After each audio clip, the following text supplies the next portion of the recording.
Hello everyone, आप सभी का स्वागत है एंट्री ऐप के इस प्लेटफॉर्म पर। This is Vineet Dwivedi, the faculty of English language and Hindi language for all teaching exams. As we know that this is the very important segment for all of you. ये सबसे महत्वपूर्ण टॉपिक है जिस पर कई सारे बच्चों का डाउट्स एंड ऑल हमारे पास आया था, जिसके बारे में हम चर्चा करने जा रहे हैं। और फटाफट सेशन को लाइक और शेयर कर दीजिए।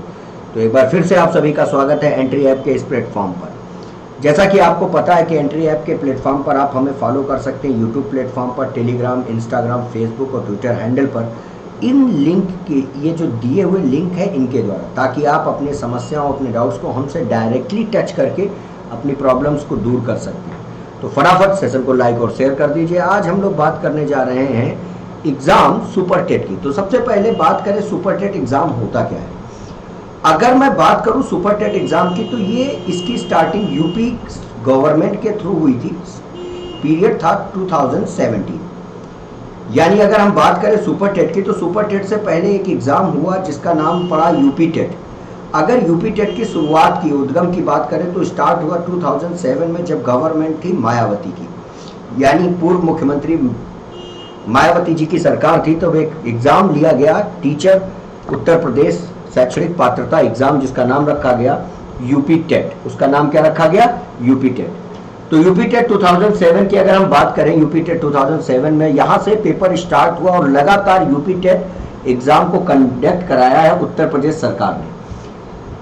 अब उसके बाद फिर जब हमारी नई गवर्नमेंट 2017 में योगी जी की गवर्नमेंट आई, तो एक और एग्जाम रखा गया सुपर टेट, जिसका नाम रखा गया सुपर टेट। ये होता क्या है बेसिकली, अगर हम मोटा मोटी बात में बात करें तो यूपी टेट एग्जाम जो है वो आपका एक सेमीफाइनल एग्जाम है, एक सेमीफाइनल एग्जाम है।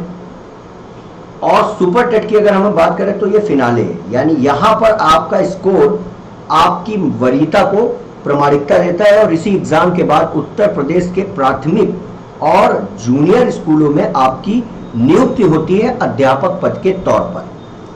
ठीक है ना। तो सुपर टेट का एग्जाम बहुत ही महत्वपूर्ण है, क्योंकि इसके एग्जाम की वरीयता क्या है पहले तो ये जानना जरूरी है।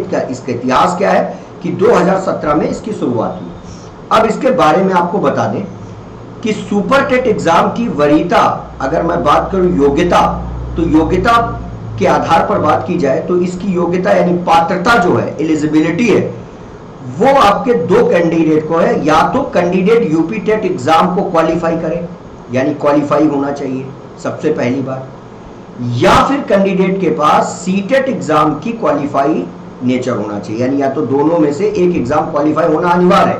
अब सिंपल सी बात है, अगर हम उत्तर प्रदेश की बात कर रहे हैं तो टेट एग्जाम क्वालिफाई होना अनिवार्य है स्टेट लेवल का। अगर आप सेंट्रल यानी सेंट्रल टीचर एलिजिबिलिटी एग्जाम यानी सीटेट को भी अगर आप क्वालिफाई कर चुके हैं, तो आप सीटेट का एग्जाम क्वालिफाई करके भी डायरेक्ट सुपर टेट के एग्जाम में आपकी योग्यता स्थापित होती है। आपको कोई भी बाध्य नहीं है, यानी ऐसी कोई बाउंडेशन नहीं कि सीटेट का एग्जाम आप नहीं, सुपर टेट का एग्जाम नहीं दे सकते अगर आप सीटेट क्वालिफाई है। सीटेट का एग्जाम अगर क्वालिफाई है तो डेफिनेटली आप सुपर टेट के एग्जाम में आपको प्रामाणिकता मिलेगी, पहली बात तो। यानी ये इससे क्लियर क्या होता है कि यूपी टेट का एग्जाम आपको क्वालिफाई होना चाहिए या फिर सीटेट का एग्जाम क्वालिफाई होना चाहिए। अब हमको पता है कि जो टेट एग्जाम होता है वो स्टेट लेवल का होता है। सबसे पहले तो ये जानो, टेट एग्जाम जो होता है वो स्टेट लेवल का होता है। टेट एग्जाम जो है वो स्टेट लेवल का है। अगर मैं सीटेट की बात करूं तो ये सेंट्रल लेवल का है। अब भैया सेंट्रल लेवल की अगर बात है तो ये तो हर जगह प्रमाणित होगा, इसको कौन रोक पाएगा, क्योंकि ये सेंट्रल का एग्जाम है। लेकिन अगर आपको यूपी में जाना है, यूपी में तो यूपी टेट क्वालिफाई करना होगा। अगर आप हरियाणा में जाना चाहते हैं तो हरियाणा एग्जाम को क्वालिफाई करना होगा। अगर आप सेंट्रल एग्जाम, अगर आपको पंजाब में टीचर बनना है तो पंजाब को टेट क्वालिफाई करना होगा। इस आधार पर आपको कई सारी चीजों को क्वालिफाई करना होगा। लेकिन अगर आप सेंट्रल एग्जाम को क्वालिफाई कर लेते हैं, यानी सीटेट एग्जाम को क्वालिफाई कर लेते हैं, तो आपको स्टेट लेवल एग्जाम को क्वालिफाई करने की कोई जरूरत नहीं होती। यानी सीटेट एग्जाम क्वालिफाई करने के बाद आपके पास ओपन जो दौरा है वो बढ़ जाता है। यानी आप केवीएस के लिए एलिजिबल हैं, आप एनवीएस के लिए अवेलेबल हैं, आप सैनिक स्कूल के लिए अवेलेबल हैं, सैनिक स्कूल्स के लिए अवेलेबल हैं, आप स्टेट लेवल एग्जाम के लिए अवेलेबल हैं, स्टेट लेवल एग्जाम के लिए अवेलेबल हैं, और साथ ही साथ DSSB के लिए भी एप्लीकेबल हैं अकॉर्डिंग टू देयर नोटिफिकेशन। अब अगर हम टेट और सीटेट की बात करें तो एग्जाम दो तरीके से होते हैं, एक होता है पेपर 1 और एक होता है पेपर 2। पहले तो ये समझ लो, पेपर 1 और एक पेपर 2। अगर मैं पेपर 1 की बात करूं तो ये प्राइमरी एग्जाम है। ये कौन सा एग्जाम है? यानी प्राइमरी लेवल का, ये प्राइमरी लेवल का एग्जाम है माय डियर फ्रेंड। और पेपर 2 की बात करें तो ये जूनियर लेवल का एग्जाम है। ये जूनियर लेवल का एग्जाम है और ये प्राइमरी लेवल का एग्जाम है। जूनियर लेवल की बात करें तो एग्जाम है 6 to 8 का, और अगर प्राइमरी लेवल की बात करें तो ये है 1 to 5 का। ये 1 to 5 का है। Is that clear? इतना बात आपको समझ में आ जानी चाहिए। और दोनों एग्जाम को क्वालिफाई करने, चाहे वो स्टेट लेवल हो या सेंट्रल लेवल के एग्जाम की बात करें, इन दोनों को क्वालिफाई करने के लिए मिनिमम स्कोर चाहिए होता है 90 मार्क्स। यानी कि 90 मार्क्स की बात करें तो आपको परसेंटेज चाहिए होता है 60%। अगर आप गेट कर लेते हैं तो आप क्वालिफाइड हैं, आप क्या हो गए? एग्जाम क्वालिफाइड कर गए। यानी कि 90 मार्क्स चाहिए आउट ऑफ 150 में, 90 मार्क्स चाहिए आउट ऑफ 150 में। 150 में वो 90 मार्क्स अगर आपको मिलते हैं तो आप क्वालिफाई कर जाते हैं, चाहे वो पेपर 1 हो या पेपर 2। दोनों के लिए अलग अलग एग्जाम होते हैं, ये ध्यान रखना, एक ही एग्जाम नहीं होता है। प्राइमरी लेवल के लिए पेपर 1 होता है और जूनियर लेवल के लिए पेपर 2 होता है। पहले तो ये समझ लो, चाहे वो टेट की बात करें या सीटेट, मतलब प्रोसेस एक ही है। अब बात करते हैं सुपर टेट के आधार पर। अगर मैं बात करूं सिलेक्शन प्रोसेस क्या होता है, तो कैंडिडेट की अगर हम बात करें, मान लिया कोई कैंडिडेट है, भाई डियर फ्रेंड, अगर कोई कैंडिडेट है, कैंडिडेट का नाम है अमन, अमन नाम का एक कैंडिडेट है, और उस अमन नाम के कैंडिडेट के 10th में 60% थे, यानी 10th में उसके 60% थे, 10th में 60% उसके 12th में थे, बात को समझते रहना।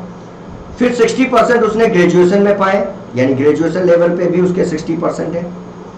और फिर अगर बात करें तो 60% उसने टीचिंग यानी कि बीएड या फिर डिप्लोमा, यानी टीचिंग डिप्लोमा में उसने गेटेबल किए। टीचिंग डिप्लोमा जैसे बीटीसी होता है, डीलेड होता है, एनटीपी होता है, कई सारे डिप्लोमा होते हैं टीचिंग डिप्लोमा, उनमें पाए।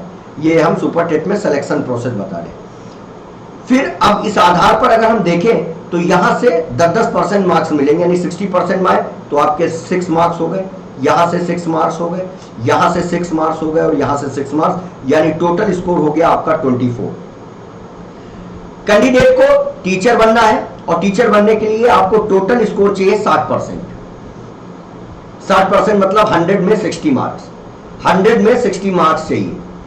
लेकिन अभी तक उसके जो 10th 12th और ग्रेजुएशन लेवल पर स्कोर आया, वहां तक उसका स्कोर पहुंचा 24।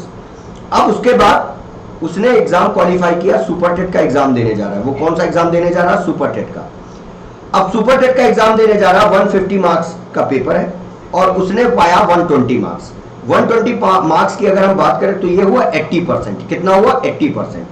अब 80% का अगर मैं बात करूं, 80% का अगर मैं मार्क्स करूं, 80% का भी अगर मैं 60% निकालूं तो 80% का 80 मार्क्स का अगर हम 60% निकालें तो स्कोर आता है 48 मार्क्स। कितना आ जाता है? 48 मार्क्स। इसको जरा गौर से समझने का प्रयास कीजिए। स्कोर है सुपर टेट का 150, बट कैंडिडेट अमन ने 120 पाए, यानी सुपर टेट में उसकी जो पात्रता रही वो 80% मार्क्स की रही। अब 80 मार्क्स का उसका 60% निकाला गया तो स्कोर आया 48, यानी उसके 24 मार्क्स थे जो बेसिक क्वालिफिकेशन थी 10th 12th और ग्रेजुएशन के आधार पर, और 48 मार्क्स उसको सुपर टेट के आधार पर मिले। अब उसका स्कोर हो जाएगा 24 + 48 = 72, यानी कि उसके टीचर बनने की उपयोगिता जो है वो कंफर्म हो जाती है। कब? जब वो 24% से ऊपर, जब वो 24% यानी 24 मार्क्स से 25 मार्क्स से कम रह जाए। यानी कि अगर किसी कैंडिडेट का थ्रू आउट 60% है तो उसे सुपर टेट एग्जाम में 120 मार्क्स तक गेट करने पड़ेंगे, तभी वो परिपक्व रूप से टीचर बन पाएगा। क्योंकि आपको भी पता है कंपटीशन में लाखों बच्चे बैठते हैं, और लाखों बच्चों की भीड़ में अगर आप कहीं खो गए, यानी सब कुछ क्लियर है फिर भी आपको जॉब नहीं मिली, तो फिर आप बहुत ही पछताएंगे। इसे कहते हैं किनारे पर डूबना। तो आप अपने आप को बिल्कुल भी धैर्यवान नहीं है। अब इसके 2 कारण है। आप 10th दोबारा नहीं कर सकते, आप 12th दोबारा नहीं कर सकते क्योंकि उसमें टाइम लगेगा, फिर आप ग्रेजुएशन कीजिए, बीएड कीजिए, ऐसा नहीं कर सकते। तो आपके पास जो एग्जाम आ रहा है सुपर टेट, यहां पर आप भरपूर तैयारी करके अपने स्कोर को बढ़ा सकते हैं और अपने एग्जाम को क्वालिफाई कर सकते हैं, स्कोर कर सकते हैं 72 मार्क्स तक। तभी आप टीचर उत्तर प्रदेश सरकार के अंतर्गत आने वाले प्राथमिक और जूनियर स्कूलों में एक अध्यापक के तौर पर कार्यरत हो पाएंगे अगर आप जनरल कैटेगरी के हैं। सबसे क्लियर बात है। देखो जो चीजें हैं, हमें भी पता है, क्रिकेट के आप भी शौकीन हो गए, अगर पहली इनिंग खराब हो जाती है तो फिर बर्डन दूसरी इनिंग पे पड़ता ही पड़ता है।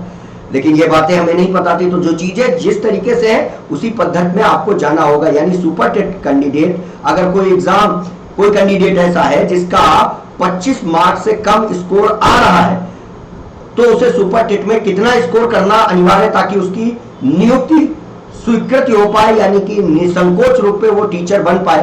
तो मैं ये कहूंगा 80% से नीचे का गेम जो होगा वो नुकसानदायक होगा। आपको 120 मार्क्स तक जाना ही होगा, तभी आप एक टीचर के तौर पर कार्यरत हो सकते हैं। तो ऐसा नहीं है कि आप नहीं ला सकते, आप ला सकते हैं, आप में कैपेबिलिटी, आपकी क्षमता है। उसके लिए एंट्री ऐप पर आपको कुछ नहीं करना है, गूगल प्ले स्टोर पर जाकर एंट्री ऐप को डाउनलोड करना है, T70 कोड का इस्तेमाल करना है और सुपर टेट के बैच को परचेज कर लेना है, ताकि आपके आने वाले सुपर टेट एग्जाम में आप हमारे साथ जुड़कर 120 मार्क्स तक गेट करें और अपने सपनों को साकार कर सकें। तो आई होप आपको ये वीडियो पसंद भी आया होगा और आपके डाउट्स भी दूर हुए होंगे। तो एक बार फिर से कह रहा हूं, कोई भी कैंडिडेट ऐसा सोच रहा है कि अगर हमारे पास सीटेट क्वालिफाई है, हम सुपर टेट एग्जाम दे सकते हैं या नहीं दे सकते, बिल्कुल दे सकते हैं। दोनों पात्रताएं, यूपी टेट अगर है तो भी ठीक है, और अगर आप सीटेट क्वालिफाई है तब भी आप एग्जाम दे सकते हैं। साथ ही साथ अगर एंट्री ऐप पे अभी आपने फॉलो नहीं किया तो यूट्यूब, टेलीग्राम, इंस्टाग्राम, फेसबुक और ट्विटर अकाउंट पे आप हमें फॉलो कीजिए, ताकि हम आपके डाउट्स एंड ऑल को डायरेक्टली प्रूव कर सके। इन्हीं सब बातों के साथ आज के लिए बस इतना ही। मिलते हैं नेक्स्ट वीडियो में एक बेहद महत्वपूर्ण जानकारी के साथ। तब तक के